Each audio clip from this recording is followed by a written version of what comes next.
Confraseação, amigos, amigas, inimigos, simpatizantes! Estamos aqui fazendo uma triangulação hoje, por enquanto, com o Dudu, que costuma ser o nosso produtor, operando a máquina diretamente lá do sul de Minas. Boa noite, Dudu. Muito obrigado pela participação, meu querido. E com ele, o filho do vento, Euler, a nossa estrela do programa desta semana. Euler, que foi campeão mineiro, campeão paulista, campeão brasileiro, campeão da Libertadores, Mercosul, Recopa, jogou no Vasco, no Palmeiras, no América, no São Paulo, no Atlético Mineiro, no Japão também, né, Euler? Tudo bem, Euler? Obrigado pela presença, meu querido, uma honra. Boa noite, Silvestre, boa noite, Dudu, é um prazer poder estar com vocês.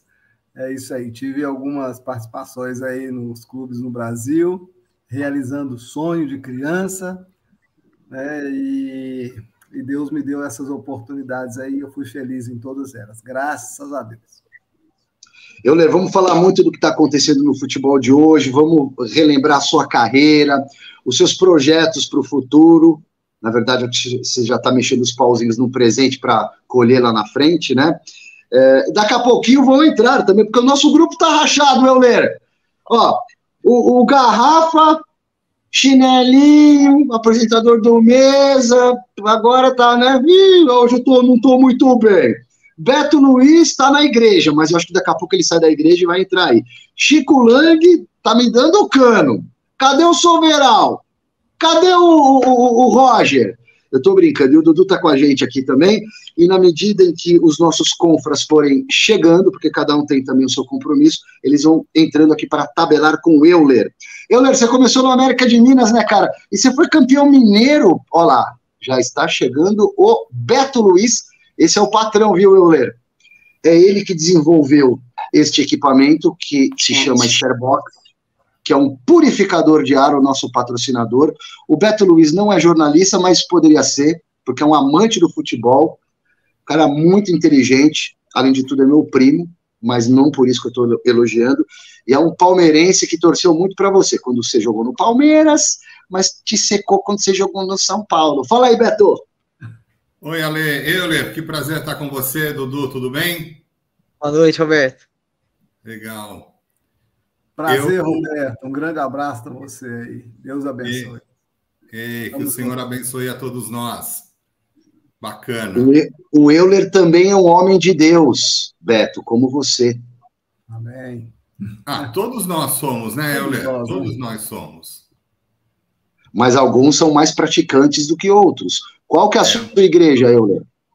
Eu sou da Igreja Batista Getsemane, já há 33 anos, do pastor Jorge Linhares, aqui em Belo Horizonte. Atleta de Cristo. E a sua igreja, Beto, que é um empresário de Cristo? Eu sou católico, né? Católico apostólico romano. Inclusive, acabamos de terminar a nossa catequese, Euler. Eu sou catequista também, tá? Bacana. E acabou de terminar. Tem catequese das 7 às 8. E aí a gente termina a catequese e vem aqui para o Confras em Ação. E você, Dudu? Qual que é a sua religião, além da corintiana? Eu sou católico também, ali. Católico da paróquia aqui de São Caetano e Santana de Brasópolis. Legal. Eu sou um homem de fé desconfiado, mas tudo bem, deixa esse assunto para lá. Vocês vão tentar me doutrinar. Vamos falar de futebol. Eu perguntava para você, você começou a carreira no América e você ganha um título mineiro em 93. Foi o primeiro grande título da tua vida no profissional? Sim, com certeza. Foi o primeiro título, na verdade, né? Como profissional. Esse título do Campeonato Mineiro. Me recordo muito bem desse título, porque ele foi muito comemorado. Afinal de contas, tinha exatamente 22 anos que o América não conquistava o Campeonato Mineiro, e depois disso a gente forma uma grande equipe, uma equipe muito competitiva, uma equipe muito qualificada, em pontos corridos, deixando o Atlético Cruzeiro para trás, e aquilo ali foi uma afirmação também para que eu pudesse ser vendido para o São Paulo. Então, foi muito, muito importante esse título aí. Mas você pulou de América para São Paulo? Não teve Atlético Mineiro no caminho? Não, o América para o São Paulo, através do Tele Santana, né? O Tele Santana gostava muito dos jogadores do América.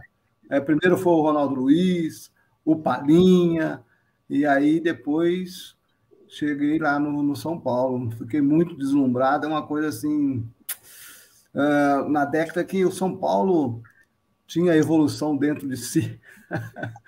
E aí você sai do América para um São Paulo, cara, era um pulo assim, muito grande. Você fica até tonto, pasmo de tanta evolução.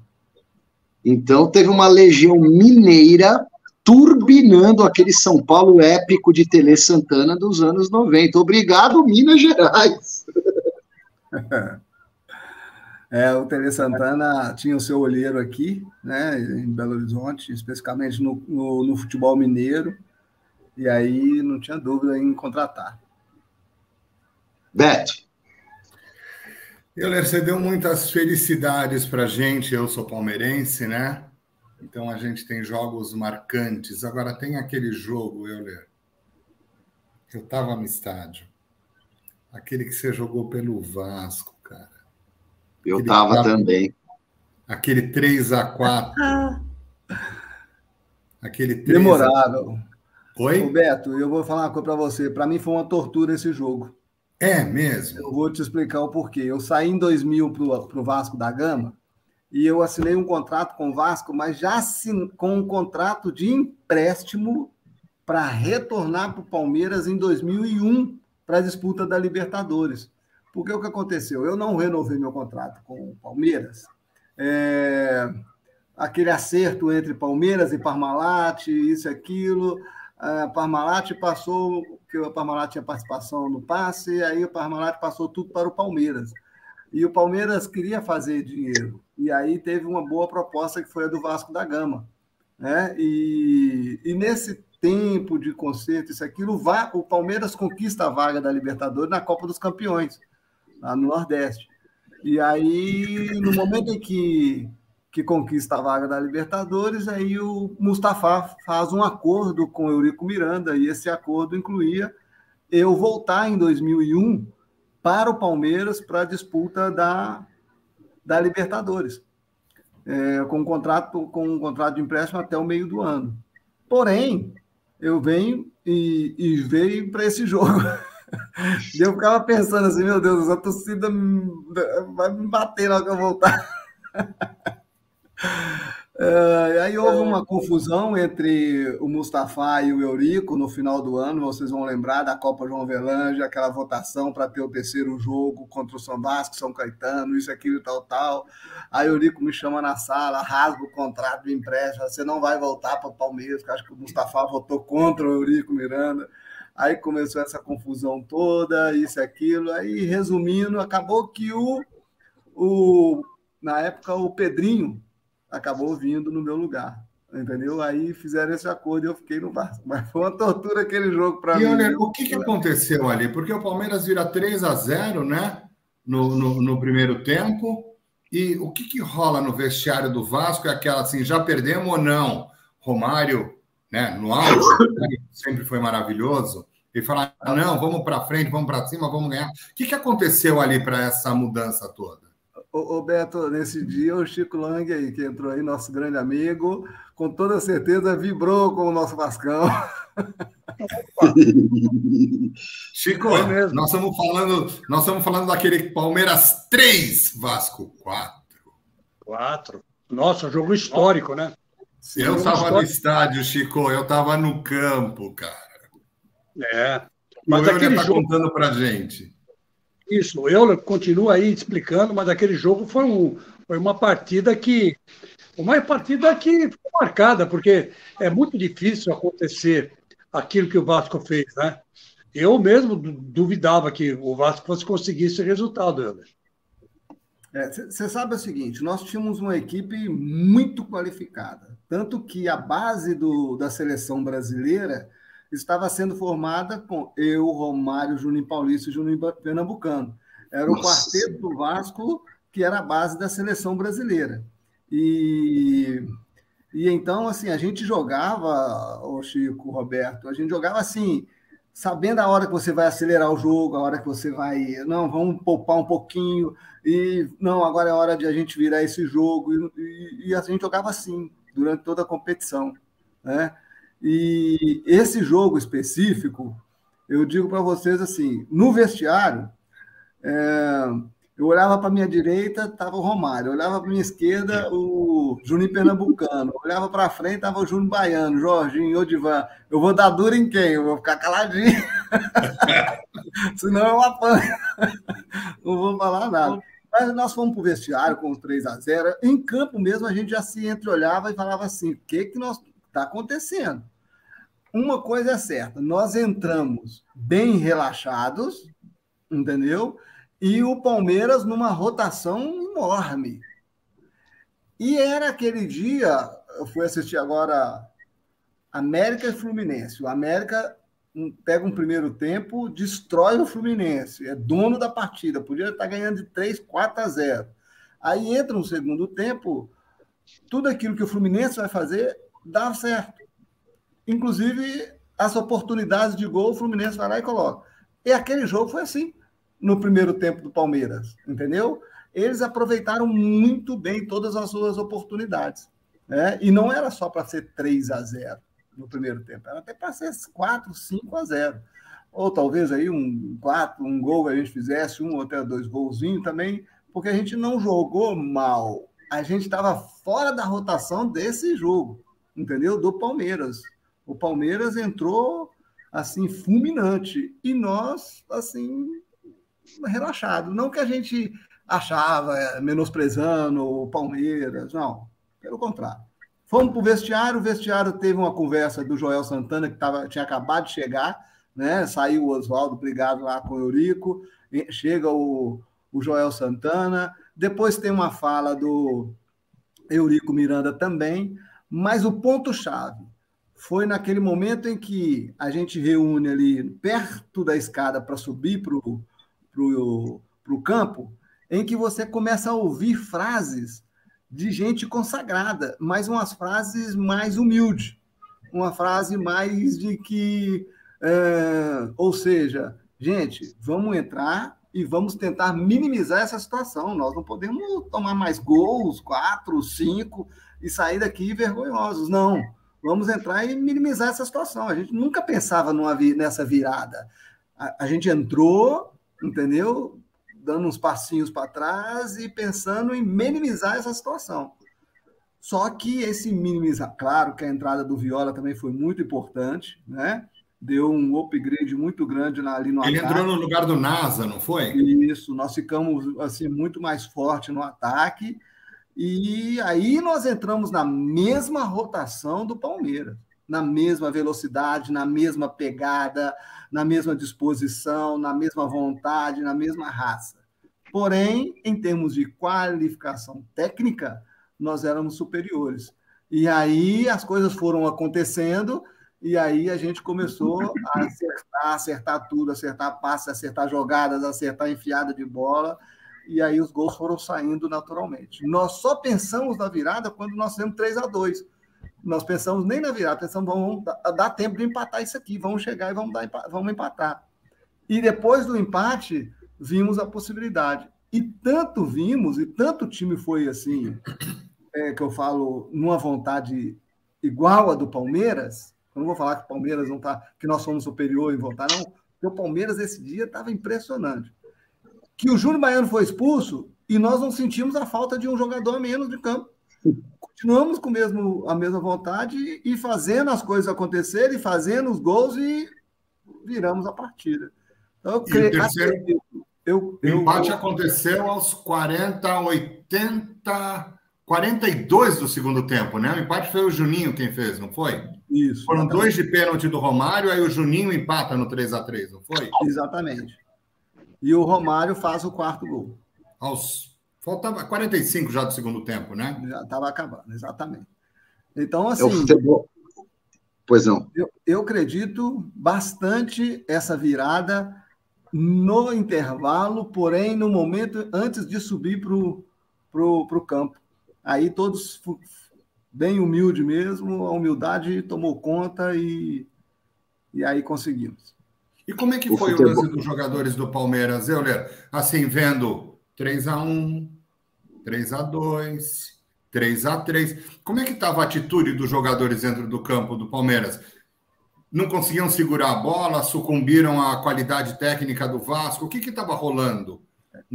Exatamente isso, sucumbiram à qualidade técnica nossa, entendeu?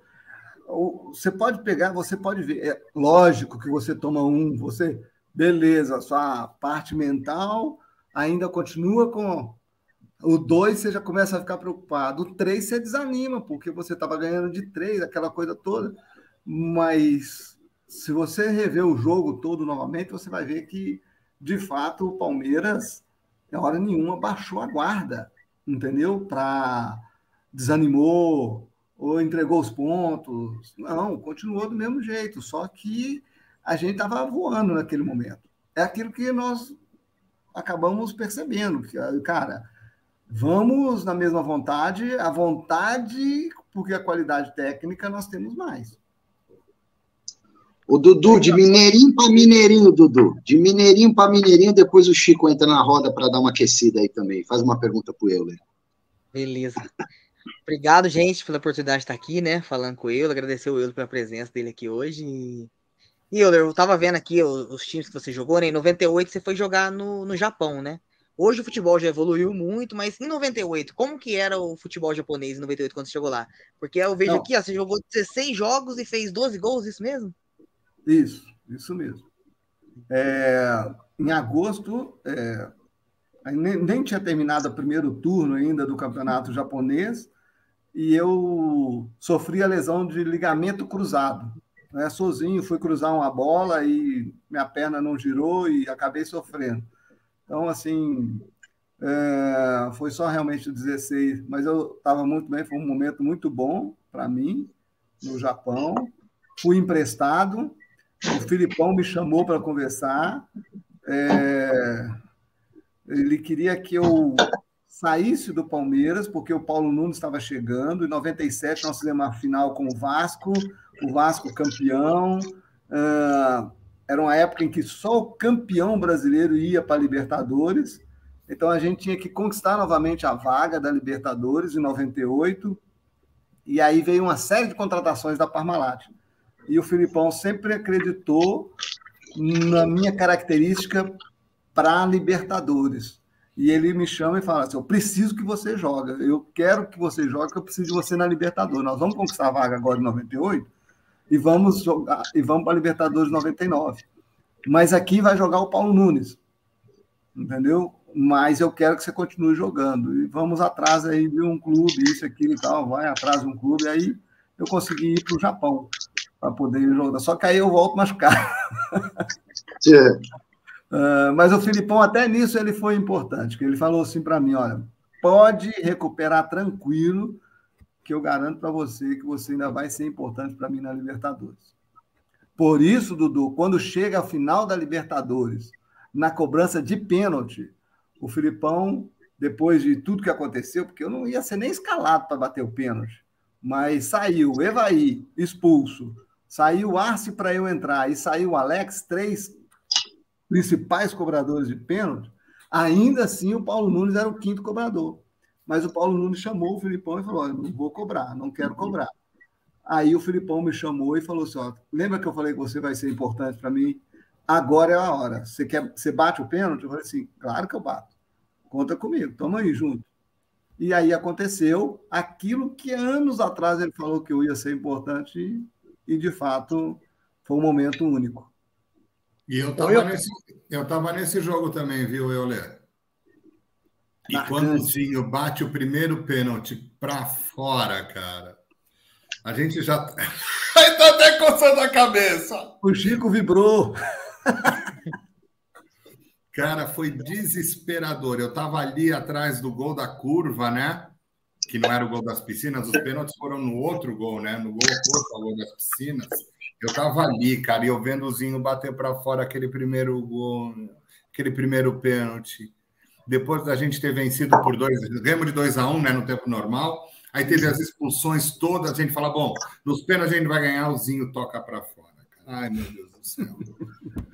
Como é Mas que que você história se bacana. O pessoal, que história bacana, né? Você vê o destino. O destino vale para o futebol é espelho da vida, né? Então, uma previsão do treinador, do Filipão, e o Euler, de repente, está lá no olho do furacão. Ô, Chico Lang, você não teve o prazer de ter o Euler no seu Coringão. Ele só infernizava a defesa do seu time, meu velho.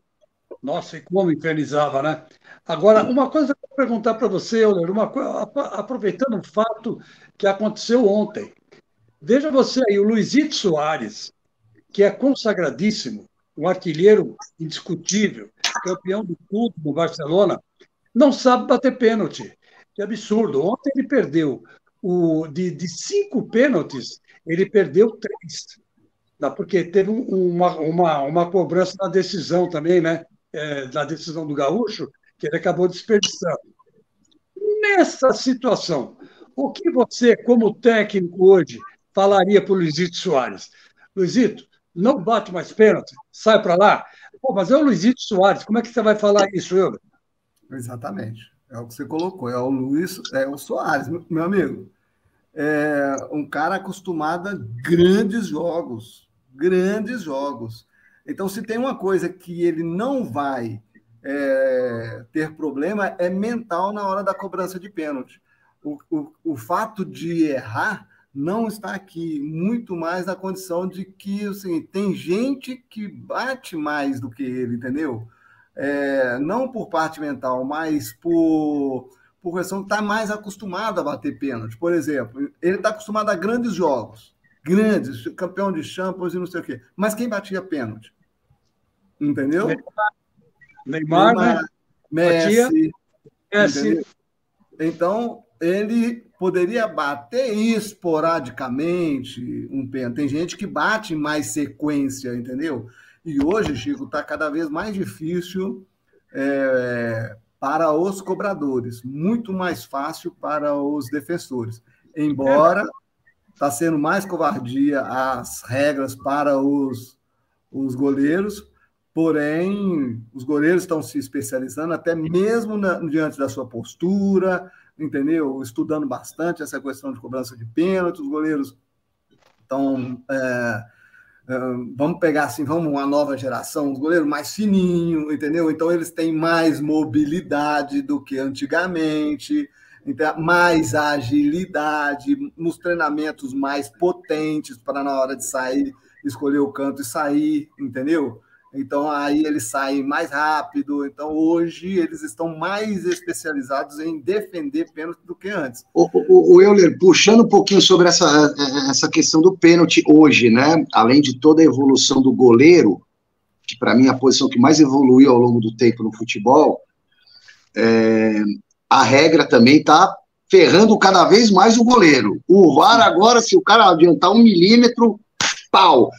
E uma decisão que para mim é absolutamente absurda da FIFA, mas eu queria ouvir a opinião de todos os confras, e a sua também, é a proibição da catimba, cara.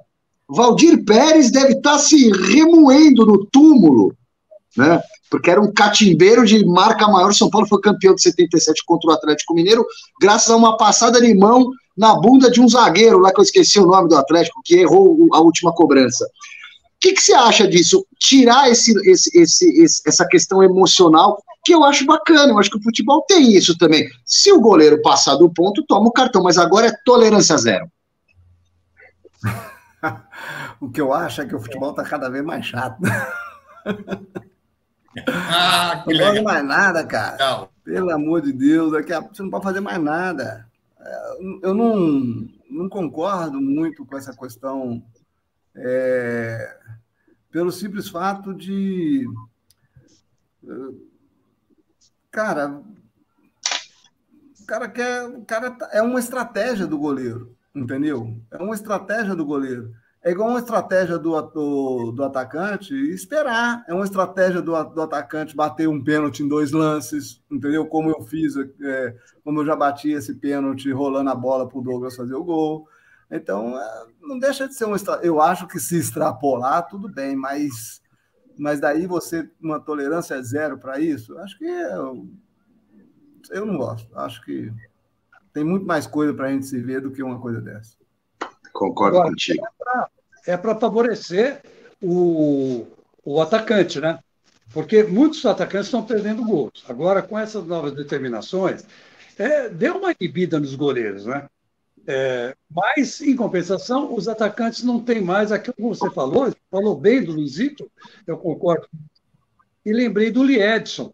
O Liedson era um artilheiraço, jogou no Sporting, jogou, fez o nome dele em Portugal, veio para o Corinthians 2 vezes.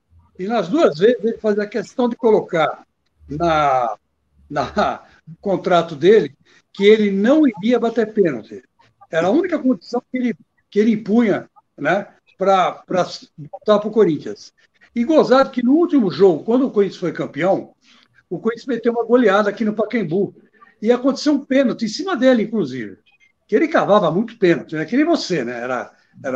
Era o cara que fazia os gols que você não esperava que ele fosse completar. Se ele jogasse hoje na Europa, porque era um cara leve, era um cara rápido, que nem você, e era um atacante, né, de área. E ele foi bater o pênalti. E não é que ele bateu, o goleiro pegou, voltou para ele e fez o gol. Aí foi uma festa, tiraram o sarro dele, fizeram ele pagar a churrascada, fizeram o demônio com ele. Mas você tem razão. Hoje em dia, tecnicamente falando, existe o jogador para bater pênalti, existe o jogador para fazer falta, existe o jogador para cavar faltas na entrada da área, e jogador para fazer gol. Está tudo especializado. Você não acha, não, técnico Euler? Sim, não tenha dúvida. Chico, o grande lance que está aí, que realmente tem esse jogador, só que está em falta. A gente tinha dentro de campo mais desse atleta. Você não tinha só um, entendeu? Você tinha mais. E você tinha um que era destro, o outro que era canhoto, entendeu? Você tinha um que era potente para poder bater a falta de longe, um que era especialista na falta de perto. Você tinha todos isso dentro do time. Hoje você não tem mais, entendeu? E quando você vê potencial num atleta para poder ser esse jogador importante, porque hoje se decide muito em bolas paradas, muitos jogos se decidem em bola parada, e cada vez mais vai ficar assim, porque nosso jogador, nosso atacante, nem driblar goleiro eles querem mais, então fica mais difícil. Então, assim, quando você vai para um treinamento hoje do dia a dia, em que você pegue um atleta para poder fazer esse treinamento específico, muitas das vezes você é cortado pelo fisiologista, entendeu? E vê, e aí na hora de mandar embora, ninguém manda o fisiologista, só manda o treinador. Brincadeira. Mas isso tem acontecido, né? E, inclusive, a gente ficava... Quanto tempo a gente ficava depois de um treino batendo pênalti, porque vai acontecer o pênalti, você tem que bater o pênalti, você ficava batendo escanteio, você ficava batendo falta. Hoje isso quase não acontece, cara, dentro dos treinamentos. E quando acontece, é calculado, numerado, para poder... Depois parou, acabou, fechou. Você que está se preparando para ser treinador, está fazendo um monte de curso, pretende fazer estágio, como é que você vai lidar com essa modernidade? A gente não pode deixar de entender a evolução do futebol, entendeu? E tem que cada dia mais essas coisas vão acontecendo. Mas eu ainda sou adepto a algumas coisas que eu vejo que é importante, entendeu? Por exemplo, eu não posso desperdiçar. Hoje, o Luis Soares vai ser o artilheiro a tendência é que ele seja o artilheiro do Grêmio. Do Campeonato Brasileiro. Vai ser do Campeonato Brasileiro. Então, embora esteja com a idade avançada, mas eu acho que ele tem que ter um treinamento para bater pênalti, entendeu? Não que ele não saiba, mas os últimos, como o Chico Lang trouxe números, e os números mostram que está tendo falha, entendeu? Tá falho, porque um artilheiro em 5 pênaltis, ele não pode errar 3, ele pode até errar 2, mas fazer o 3, entendeu? Mas, então, o treinamento o ajuda com toda certeza. Só uma coisa que eu tenho notado com os jogadores de hoje, isso eu vou fazer uma correção como técnico, entendeu? É a distância que esses jogadores estão indo para a bola, entendeu? E a quantidade de firula que estão acontecendo para bater na bola, entendeu? Então, são coisas que eu acho que, quanto mais simples, eu acho que dá mais certo. Eu falo que o futebol é simples e o difícil é jogar o simples. E muitas vezes muitos não querem a simplicidade. Eu ainda acho que o futebol simples ele é mais eficaz. Ô, Dudu, você tem que se mexer aí, buscar um espaço e pedir a bola, cara. Vai. Ó, o Euler, uma das coisas, assim, eu vou passar para você, tá, Dudu, mas aqui me ocorreu agora. E não é uma crítica negativa, tá, Euler? Você me impressionava sem a bola. Eu lá na arquibancada do Morumbi, cansei de ver jogo teu, e o que você se mexia, velho, no ataque, para puxar a marcação, para abrir espaço para o seu companheiro, para enganar o adversário. Você fazia finta sem a bola, ameaçava correr para um lado, ia para o outro. Era uma característica muito forte sua, e qual a importância disso? Então, eu digo o seguinte, olha, ao longo da minha carreira, eu nunca tive pretensão nenhuma em ser artilheiro em clube nenhum, mas eu sempre quis fazer o artilheiro. Eu sempre quis que o centroavante fosse o artilheiro da competição. Em todos os clubes que eu passei, o centroavante foi o artilheiro. Isso foi uma das minhas apostas e um sonho realizado ao jogar ao lado do Romário. Que eu tinha comigo que a minha característica ia casar com a característica do Romário e a gente poderia formar uma grande dupla do futebol brasileiro. Assim como sempre existiam as duplas, eu também queria fazer parte disso aí, dessa história. E então, quando eu tive a proposta para ir para o Vasco, eu não pensei 2 vezes em poder fazer essa dupla com o Romário. E essa característica minha, eu tinha ela. Eu não era um jogador de drible curto, de muita habilidade, então eu sabia disso. Eu tinha essa consciência. Então, eu usava aquilo que eu tinha de mais forte, entendeu? Para poder, dentro de campo, eu fazer algo diferente. Para dentro de campo, eu não ser previsível, eu buscar a imprevisibilidade do futebol. E então, a minha condição de você jogar sem a bola, de você fazer uma mexida, de combinar com, ó, eu vou correr para cá, mas eu não quero receber a bola aqui. Quando eu fizer esse movimento, eu quero receber a bola. Ao contrário, entendeu?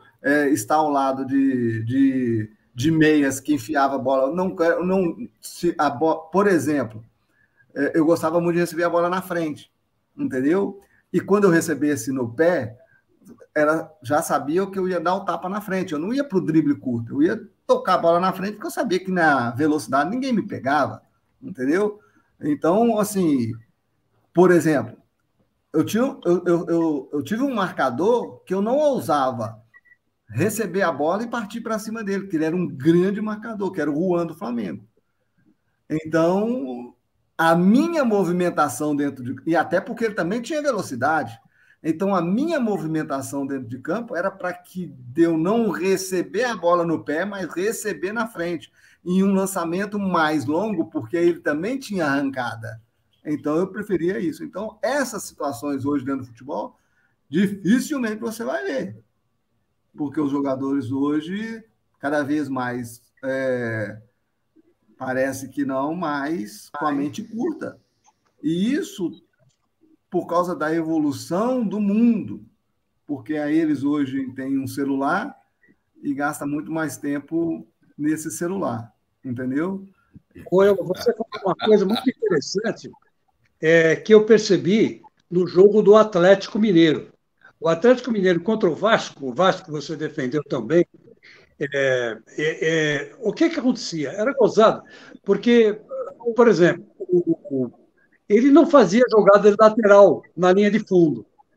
O volante adiantava, ou o próprio zagueiro adiantava, e o lateral ou o ala abria para a ponta. Mas ele não recebia. Ele ficava que nem um João Bobo ali parado. E o que fazia o zagueiro? Cruzava para o lado oposto para o Hulk. E quando o Hulk não estava lá na área, tinha aquele menino, camisa 9 do Atlético, que é bom para caramba, um garoto, esqueci o nome agora, o que fazia? Ele servia quem estivesse lá. O próprio Hulk voltava para fazer esse trabalho, mas ninguém abria para o lateral. E o lateral descia que nem um João Bobo por ali, e não tinha passe nenhum para o cara.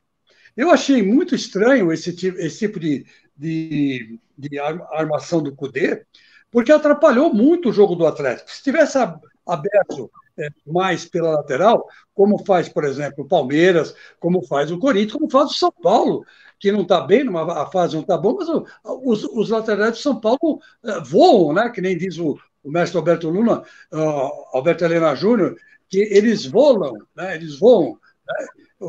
Apoiam bem o ataque. Seria mais fácil para o Atlético chegar ao gol, mas rolou muito aí pelo meio. Você assistiu esse jogo do Atlético? Você viu o que eu vi ou eu viajei na maionese? Perfeita análise, ô Chico. É isso aí, essa é a análise do Atlético Mineiro hoje. O Atlético Mineiro hoje joga fora da sua característica. Qual que é a principal característica do Atlético de todos os tempos e principalmente nos momentos de grandes conquistas do Atlético? São com jogadores extremos, em que você, pelas extremas, igual, mas o Atlético colocou 50 bolas na área, nenhuma delas no último terço do campo. Exatamente. Entendeu? Ou se aconteceu um mínimo do mínimo do mínimo, umas 2 ou 3 bolas que elas vai para a área depois da linha do último terço do campo, mas a maioria esmagadoras antes. Isso não é o Atlético. E é isso que você falou, a maioria das jogadas está por dentro e não por fora. Você tem que ter essa variação de jogadas, entendeu? Você não vê uma triangulação por fora, você não vê uma progressão, você não vê uma enfiada de bola, você não vê um atleta fazendo a busca do terceiro homem para que esse cruzamento possa chegar no último terço do campo. Então, e se eu jogo por dentro, você não vê uma bola diagonal, entendeu? Você não vê um Atlético fazendo contra-ataque. Você até pode acontecer de um contra-ataque, mas sempre por dentro, e a maioria das vezes eu vou para um contra-ataque, mas sem velocidade, porque o Atlético não tem velocista, e a vida inteira o Atlético jogou com velocista. Então, essa análise que você fez, ela é perfeita. É um Atlético fora da sua característica. Me lembrei do Vaguinho que era zorro da direita. Você chegou a ver o Vaguinho jogar? O Vaguinho era um tanque ali pela direita. Ele lembrava muito o Jairzinho, né? Jairzinho do Botafogo. O próprio Garrincha, um pouco antes do Jairzinho do Botafogo. Você abrindo pela ponta, né? Enfim, hoje em dia falta isso, né? No São Paulo aí do Silvestre, a gente teve grandes pontas. Eu me lembro do Zé Sérgio, né? O Zé Sérgio era um avião. Meu primeiro ídolo no futebol. O primeiro o quê? Meu primeiro ídolo no futebol. Eu ficava encantado, o garotinho, a ver o Zé Sérgio jogar, pelo amor de Deus. Você sabe, o Silvestre, eu não sei se eu já contei para vocês, eu uma vez fui cobrir, o São Paulo treinava naquele parque do Morumbi, e ia fazer um treino aeróbico lá. Lá tem 8 quilômetros, né? Pô, eu acompanhei o São Paulo e, de repente, cara, todo mundo corria 4 quilômetros e parava. Porque é muita montanha, né? Muito íngreme, né? Embora seja no centro da cidade, mas é íngreme. É muita ladeira, muita subida, sabe? É cansativo fazer esse percurso lá. Resultado, o Zé Sérgio, ele corria e alguém tinha que ficar na frente dele para parar ele de correr. Era um negócio impressionante, cara. Tinha uma força assim física, aeróbica, uma resistência aeróbica e uma explosão, que eu ficava impressionado. Todo mundo falava assim, entra na frente do Zé Sérgio, porque se não entrar na frente do Zé Sérgio, ele vai continuar correndo até amanhã. Aí os caras falam, Zé Sérgio, a última volta, ele é legal. Aí, em vez de dar uma, ele dava duas. Quer dizer, era um prodígio o Zé Sérgio. Esse ponto esquerdo, né, que eu vi. O outro foi o Edu Jonas, o Edu Jonas dos Santos, que depois jogou no Corinthians, foi campeão em 2007, também era um demônio. Sem falar outros caras lá atrás, né? O Palmeiras eu acompanhei muito bem aqui, o Gildo era um ponta muito bom, né, que jogou no Palmeiras nos anos 70. Eu pegava a bola atrás do gol para o Gildo, quando o Gildo chutava, que eu sou corintiano, mas eu vivi no Palmeiras, eu cresci dentro do Palmeiras. E eu vi também Julinho Botelho, vi todos esses grandes craques, graças a Deus. Hoje em dia não tem nada disso. Os caras vão de drible curto. Esse é o problema, Helder. Porque, por exemplo, quando você vê o Fagner descer e apoiar, o que o Fagner faz? Ele joga a bola na frente e sai correndo atrás. Ele faz aquilo que você fazia.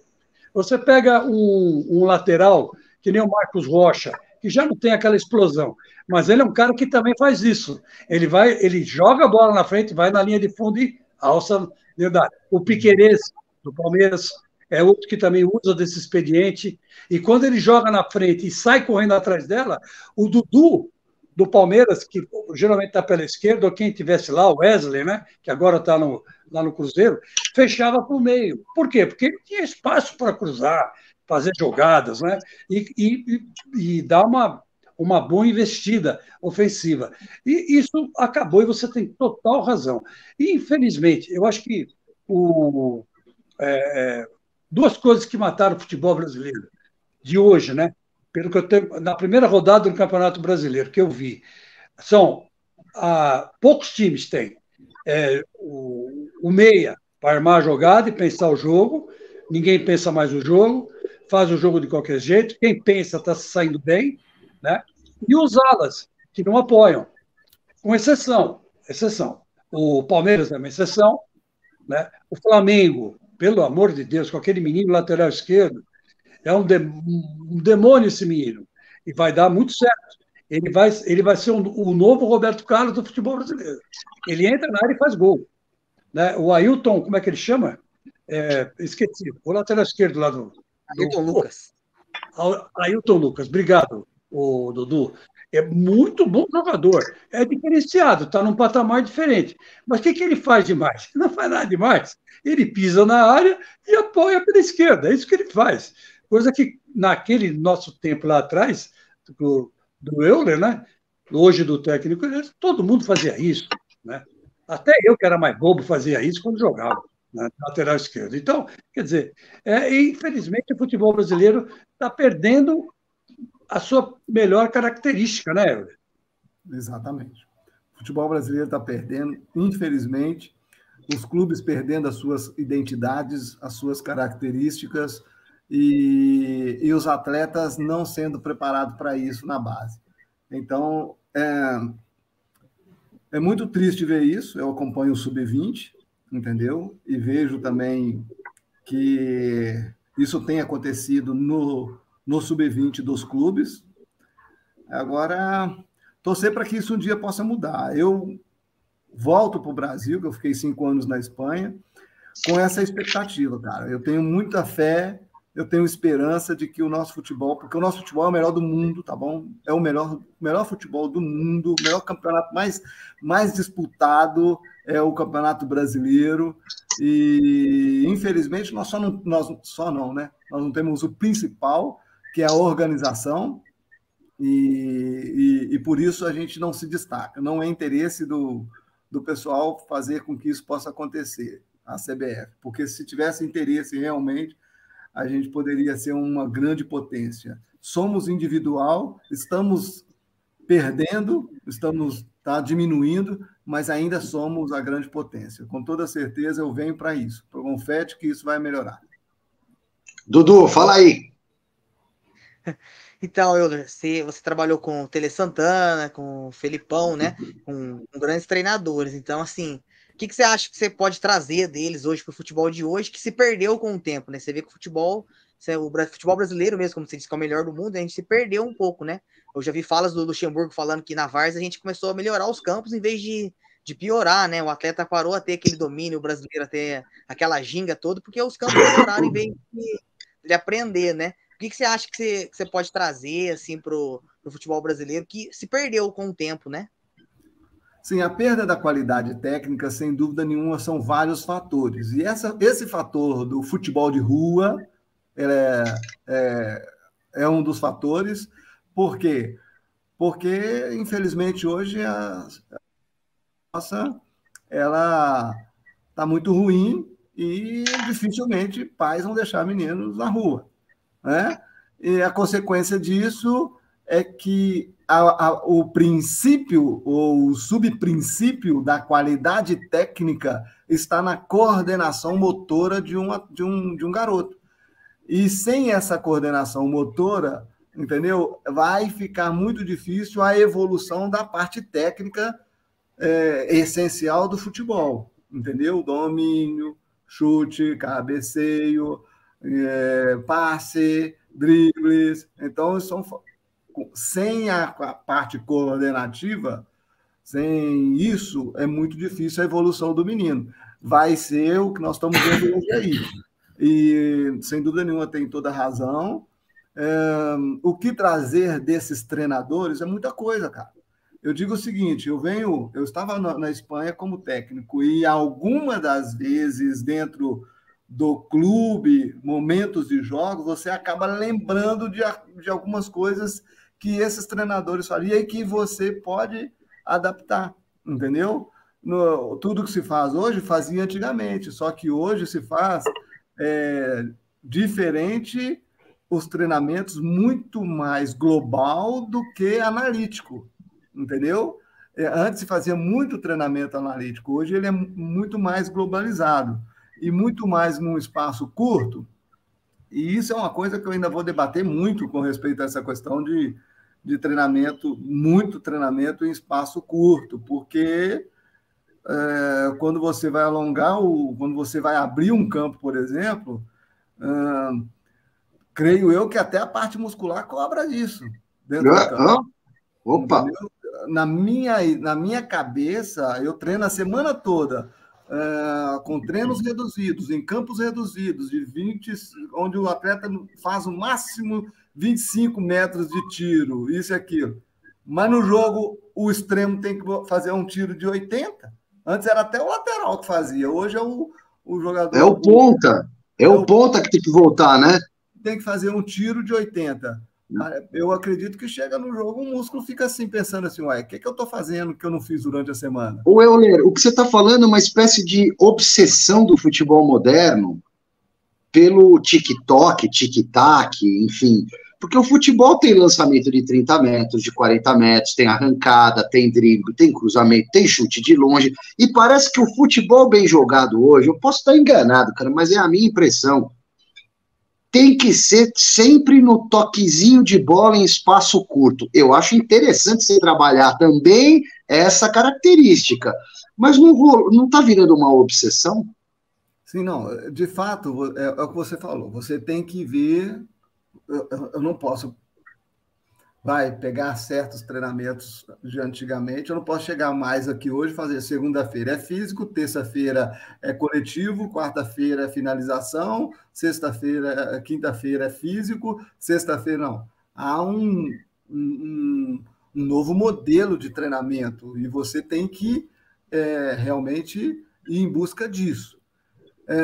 Eu creio que você pode adaptar tudo isso, entendeu? Eu acho que eu vou trabalhar em cima de que eu preciso ter campo aberto, entendeu? Os meus atletas precisam entender um pouco mais do jogo no campo aberto, não só no reduzido. O reduzido vai ser importante, com toda certeza, mas também eu tenho que abrir esse campo. Vamos lá, eu programo aí 3 sessões de treinos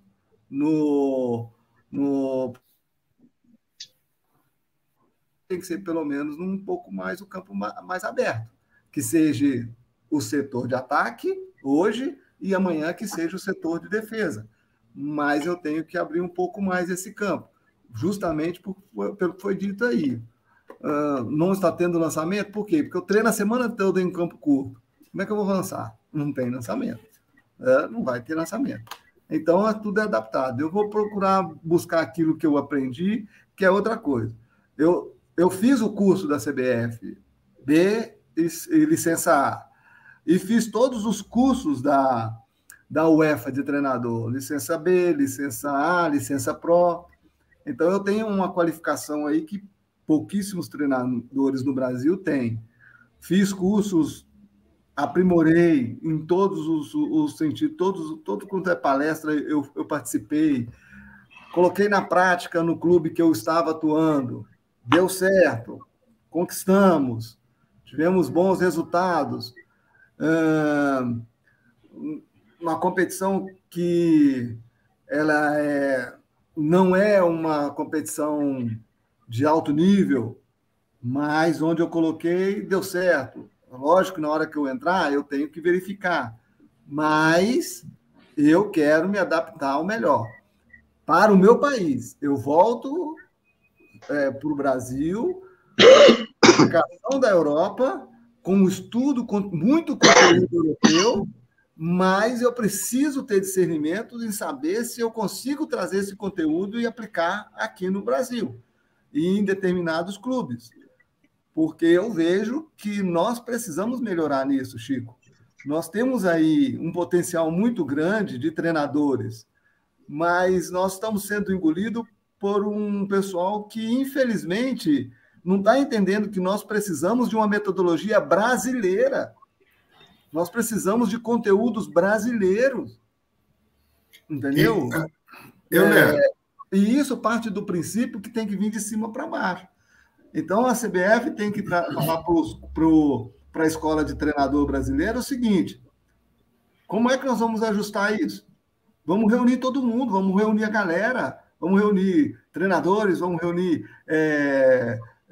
cronistas esportivos, vamos reunir os árbitros, vamos reunir e vamos trazer para a escola de treinador do Brasil. Como? Vamos achar.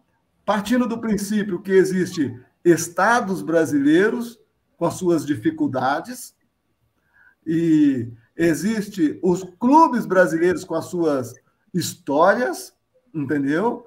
Com as suas características, e não pode perder isso, e existe, claro, uma organização de competição. Aí eu acredito que a gente possa subir aí um patamar muito alto. Euler, por falar em subir, né? Por falar em subir, você treinou lá na Espanha, se não me engano, você treinou o Safor, não é isso? Isso. Uhum. É um clube assim super novo, se não me engano, ele foi fundado em 2018, estou certo? Sim, exatamente. E você foi super bem lá, né? Inclusive, você chegou a ficar em segundo, não foi? Também lá na Liga, num trabalho fantástico, estou correto? Exatamente. A Liga, a Regional Valenciana, que seria o campeonato estadual nosso, entendeu? Só que é um campeonato estadual, é uma regional de temporada, que eu gostaria de ver o nosso futebol assim também, entendeu? Eu acho que não dá mais para Corinthians, Palmeiras, São Paulo, Santos, disputar campeonato estadual.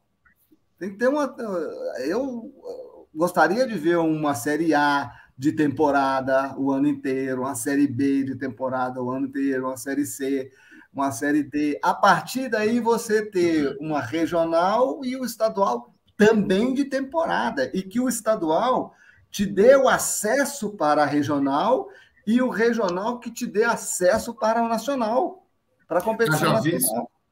Haja visto o que aconteceu com a Água Santa agora, que vai, né, entrar de férias até o final do ano, vice-campeão paulista, entra de férias até o final do ano. Tivesse uma situação como essa que você está comentando, tinha futebol para eles, né?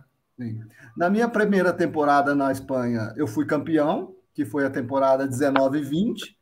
Na temporada 20-21, infelizmente, teve a questão da pandemia, então todas as competições pararam, somente a La Liga 1 e La Liga 2, né, que tiveram autorização para poder continuar, e aí foi em toda a Europa, né, não foi só na Espanha, foi em toda a Europa, só as ligas principais que acabaram dando continuidade, e na minha terceira, aí, 21-22, foi onde eu consegui aí também a segunda colocação. E na competição. E todas as outras duas, tanto o campeão como o vice, como acesso. Parabéns. E vindo aqui para o Brasil, você tem alguma preferência de estado São Paulo, Minas, que você conhece muito bem, próprio Rio de Janeiro, ou não, o lance não é especificamente trabalhar em algum lugar em específico? Não, olha, eu volto para o Brasil com um plano de carreira. Eu venho... eu acredito num plano de carreira. Eu acredito que eu possa chegar em um clube, como eu tenho o meu plano de carreira, apresentar ao clube este plano de carreira, da qual ele passa pelo sub-20, entendeu? É um plano de 3 anos, onde eu possa começar no sub-20, pegar um auxiliar, e daí 3 anos eu poder chegar ou até mais, isso pode se estender, isso vai depender do que eu esteja preparado, entendeu? Para esse clube. Então eu posso chegar, vamos dar um exemplo, chegar num São Paulo. Estou aqui com um plano de carreira de 3 anos. Eu começo no sub-20 e daqui 3 anos eu chego em quem? Eu chego no Muricy Ramalho e falo, olha, estou preparado para assumir quando quiser, quando precisar, estou preparado para assumir o São Paulo. Ou eu chego e falo assim, não, ainda vou ficar mais um tempo para depois eu pegar a equipe. Ainda não é hora, entendeu? Ainda preciso aprender mais, eu preciso evoluir mais, eu preciso entender mais. Ou então eu chego e falo assim, olha, eu estou pronto para poder assumir, mas se eu tiver uma proposta de um clube, eu vou aceitar. Então, faltou isso para o Rogério Ceni, Euler? Fica a pergunta. Não tô dizendo isso como uma verdade, mas você está falando de uma paciência, né? Etapa por etapa. Eu acho que cada ser humano também tem o seu timing, né? O Rogério talvez pudesse realmente assumir o time logo quando assumiu, enfim, pela personalidade, por ser goleiro, enfim. Mas você acha que faltou isso para ele, já que o São Paulo está nesse momento tão difícil, ele sendo tão cobrado? Eu não sei te dizer, porque eu não sei como é o treinamento dele, o dia a dia, entendeu? O que ele pensa, quais são os objetivos deles em termos de carreira dele, ou até mesmo para o clube. Eu, por exemplo, tenho esse plano de carreira e eu apresentei ele. Vou ser sincero, eu já apresentei ele para o América, já apresentei ele para o Atlético, já apresentei ele para o São Paulo, com o Muricy Ramalho, e também já apresentei para o Atlético Paranaense, onde está o Alexandre, que é meu amigo, e o Filipão, né, que também tem uma consideração muito grande. Por que esses 4 clubes? Por identificação de 3, e o outro por questão que ali está, como coordenador técnico, uma pessoa que me ajudou muito, né, que é o Filipão, e que eu aprendi muito com ele também, e tenho os laços, de alguma forma, no meu trabalho, seguindo a sua metodologia. E qual a receptividade? E qual a receptividade desse pessoal para o teu plano de trabalho, Euler? Todos excelentes. Todos excelentes. Nada para reclamar. É óbvio, eu sei, igual eu falei, eu cheguei em todos eles, eu sei que eles têm treinadores.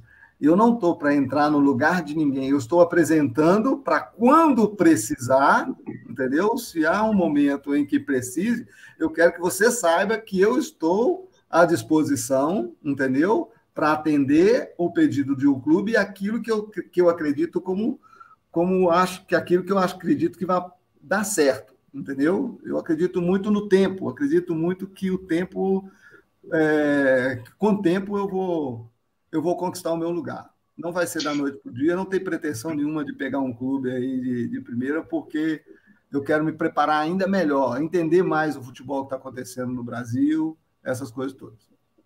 Ô Beto, eu sei que você tem horário aí para suas questões aí de igreja, religiosa, etc e tal. Você fica à vontade, tá? Eu vou esticar só mais um pouquinho com o Euler, quero passar a bola para o Chico fazer considerações finais e mais uma pergunta para o Euler, e depois eu quero fazer uma outra para ele também antes do encerramento. Por favor, Chico. Legal, eu também gostaria de fazer uma consideração final, se possível, mas... Então vai você primeiro, Beto. Então vai você primeiro. Chico, a bola é sua. A minha pergunta é bastante objetiva, e agora para o técnico Euler, né? Não mais para o atacante. O que você acha dos zagueiros descerem para tentar fazer gol de cabeça?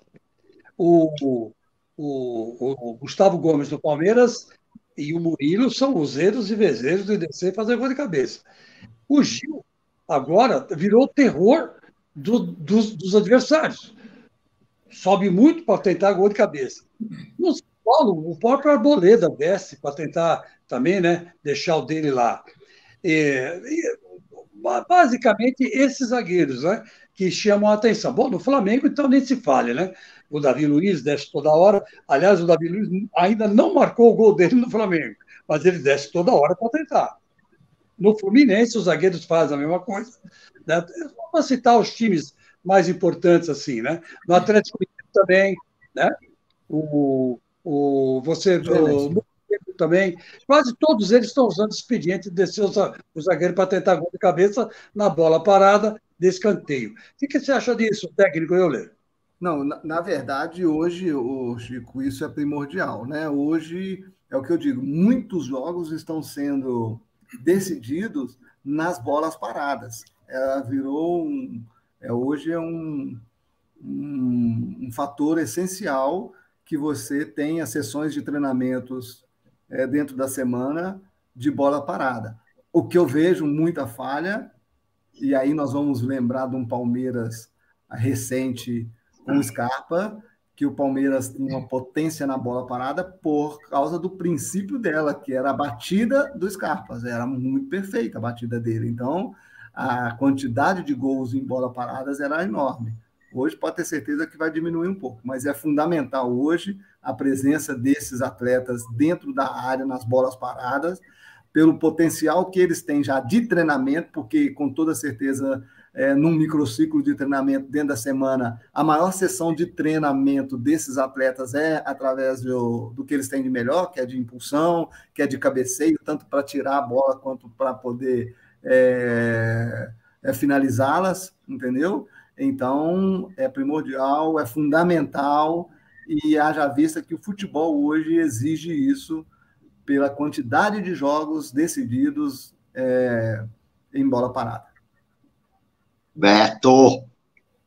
Euler, no começo do nosso papo, nós falamos daquele Palmeiras 3, Vasco 4. Não podia deixar de terminar com Palmeiras 4, Flamengo 2. 1-0 para o Flamengo, aí depois 1-1, aí depois 2-1, Júnior logo depois empata, o Palmeiras precisava de 2 gols de diferença, você encaçapa aos 86, 89, se não me engano, e faz aquele 4-2. Da mesma pergunta que eu te fiz, daquele lado do Vasco, como é que estava o Palmeiras nesse dia e o Filipão perdendo de 2-1, naquele 1 minuto que ficou perdendo de 2-1, incentivando o time para ir partir para cima do Flamengo, a torcida incendiada, você incendiando todo mundo e o Palmeiras chegando onde chegou. Por favor, me deixa feliz. Conta para mim como é que foi isso. Sem dúvida nenhuma, esse foi um dos jogos mais emocionantes na minha carreira. Foi um dos jogos em que, assim, para mim foi um marco. Você lembra da história que eu contei aqui no início, que eu volto do Japão machucado, com a lesão de cruzado, e aquele jogo foi um jogo do meu retorno ao campo de futebol, poder jogar.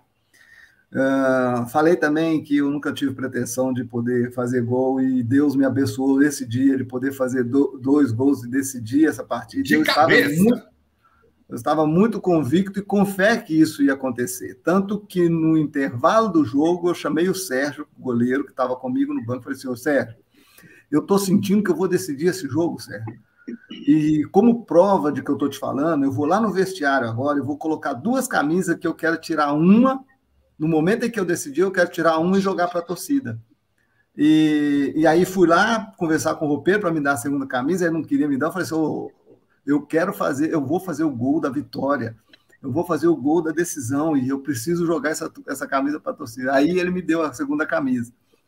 E aí, no momento em que eu faço o 3-2, não era o gol da vitória, mas não era o gol da decisão. E aí, meu negócio era correr para poder pegar a bola lá dentro e voltar. Até porque estava acabando o jogo. E aí, quando eu faço o quarto, Aí, sem dúvida nenhuma, eu vou para a galera, tiro a camisa e jogo para a torcida. Mas o mais interessante disso é que foi Deus que me abençoou. A maior prova que foi Deus que abençoou é que eu fiz 2 gols com essa altura de cabeça. De cabeça, os dois. Que jogo foi esse, gente, contra o Flamengo? Foi 4-2, Copa do Brasil de 99, semifinal. Quartas de final, se não me engano. Se não me engano, 16 de maio de 99, tô certo? Isso, exatamente. E sabe, Roberto, esse jogo virou um marco na história do Palmeiras, porque teve a figura do Enzo, vocês vão lembrar a figura do Enzo? Entrevistei o Enzo, japonesinho, sou amigo dele. Isso, e aí, com isso, foi montado um vídeo motivacional para nós, jogadores. E aí, todo jogo da Libertadores, a gente fazia o aquecimento na sala de aquecimento lá do Parque Antártica, vendo todos os lances, mostrando com as frases que é possível, que lute até o fim, porque até o fim as coisas podem acontecer, e com o hino do Palmeiras de fundo. Então, o aquecimento era assim. E ainda tinha a torcida que a gente aquecia, né? A torcida estava aqui em cima de nós, né? Então, pulando e gritando. Então, tudo isso motivava o nosso aquecimento. Então, o aquecimento era realmente assim, cara, de arrepiar, de arrepiar. Então, por isso que esse jogo se tornou um marco na minha carreira. E o Enzo tá grande, viu, velho? O Enzo tá grande, tá com os braços desse tamanho, velho. E não é aquele menino tão inocentinho mais, não, viu? Fala, Beto, temos que dispensar a galera, temos que dispensar também o Euler. Eu quero ainda passar pelo Dudu e fazer uma última para ele. Vamos lá. Tá. A última, juro, prometo. Euler, sensacional. E o Flamengo, como é que ele estava se sentindo, né? Com aquela pressão toda, o time tentando sair para o jogo, mas não conseguia sair para o jogo. Eles estavam acuados, eles percebiam que iam perder o jogo ou não? Eles achavam que iam conseguir segurar o resultado? O Flamengo estava em cima. Se você lembrar, depois vocês podem ver o vídeo, vocês vão lembrar. O Flamengo ainda teve a última chance no último minuto. Um contra-ataque, um ataque do Flamengo rápido e cruzar a bola da esquerda. O Pimentel já estava pronto para poder fazer o gol, entendeu? Eu entrei nele por trás. E se tivesse o VAR hoje era pênalti. Eu marcaria o pênalti, entendeu? Porque eu tive que ainda salvar.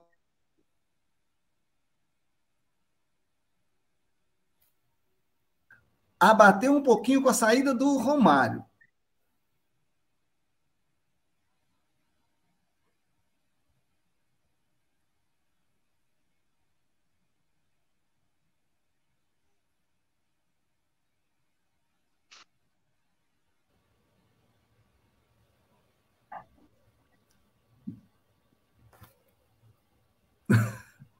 Acho que deu um problema na internet dele. Eu perdi um pouquinho a conexão. Eu perdi um pouquinho a conexão. Mas é isso, cara. Dudu. O Euler falou, né, que teve aquele último lance. E é verdade, realmente. E o Euler, isso aconteceu porque o Euler entra no lugar do Arce. E ele vem pela esquerda e o Euler tem que cobrir o Arce que não estava lá. Tá certo? O Filipão arriscou, né, tirando o Arce, colocando o Euler. E aí o Euler teve que fazer essa situação na última jogada exatamente por isso. Porque o Palmeiras estava sem o lateral direito titular, que era exatamente o Arce. Obrigado, Euler. Muito legal relembrar esse grande momento do nosso Palmeiras. Eu vou mandar a última pergunta aqui, depois o Dudu faz a consideração final, tá bom, Dudu? O Euler, você que está se preparando para ser treinador e que teve os maiores do seu tempo de jogador ao seu lado ou contra Filipão e Tele, para citar 2. O que você está achando do trabalho do Abel Ferreira? Olha, não tem dúvida nenhuma que o Abel Ferreira é um técnico muito competitivo e ele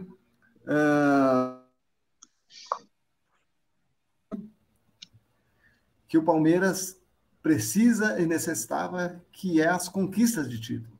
Infelizmente, ainda não teve a conquista que é a conquista maior que todos estão esperando, que os palmeirenses estão esperando, que é o Mundial, né? Mas ele tem tido, sem dúvida nenhuma, grandes resultados.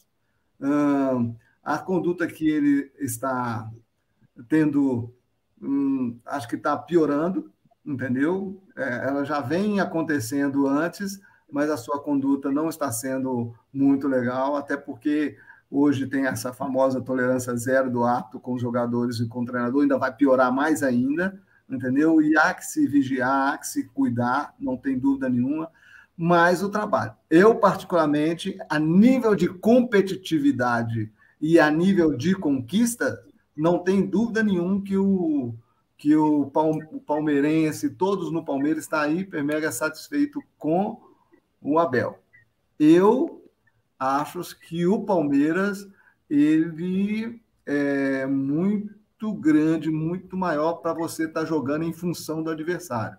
Eu queria ver um Palmeiras jogando muito mais, propondo o jogo, do que jogando em função de adversários. E dentro das fases, né, dos momentos de jogos, o Palmeiras propôs o jogo, assim como aconteceu no primeiro tempo contra o Água Santa.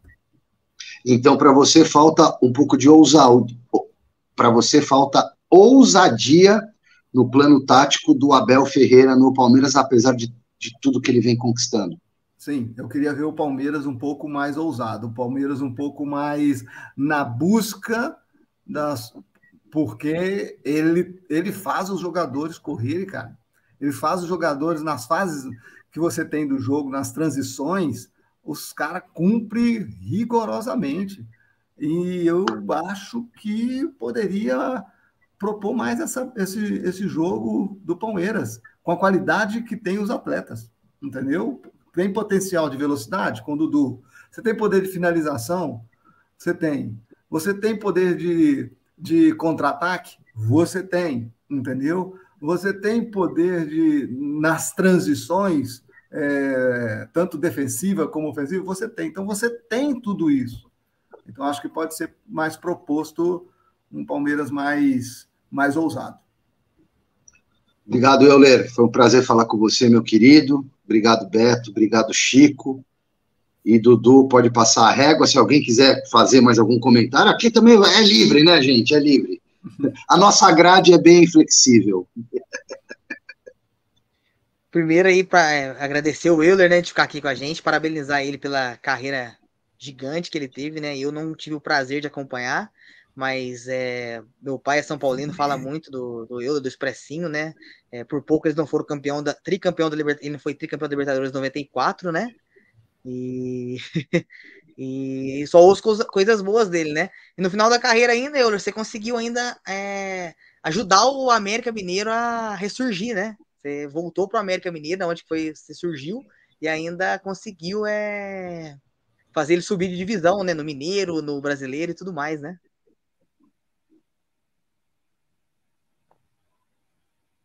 Inclusive era o Alexandre Matos, que era o diretor de futebol, e ele me procurou para poder jogar no América.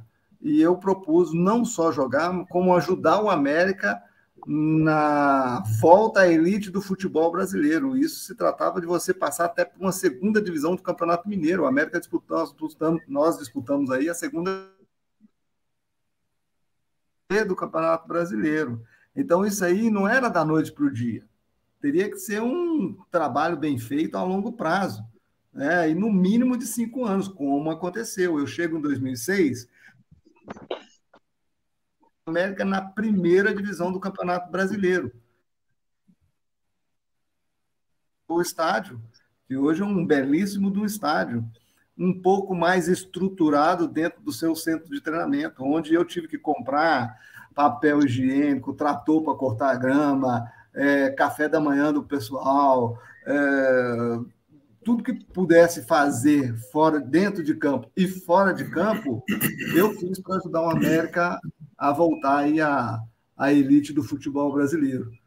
Isso não pensei duas vezes em poder fazer.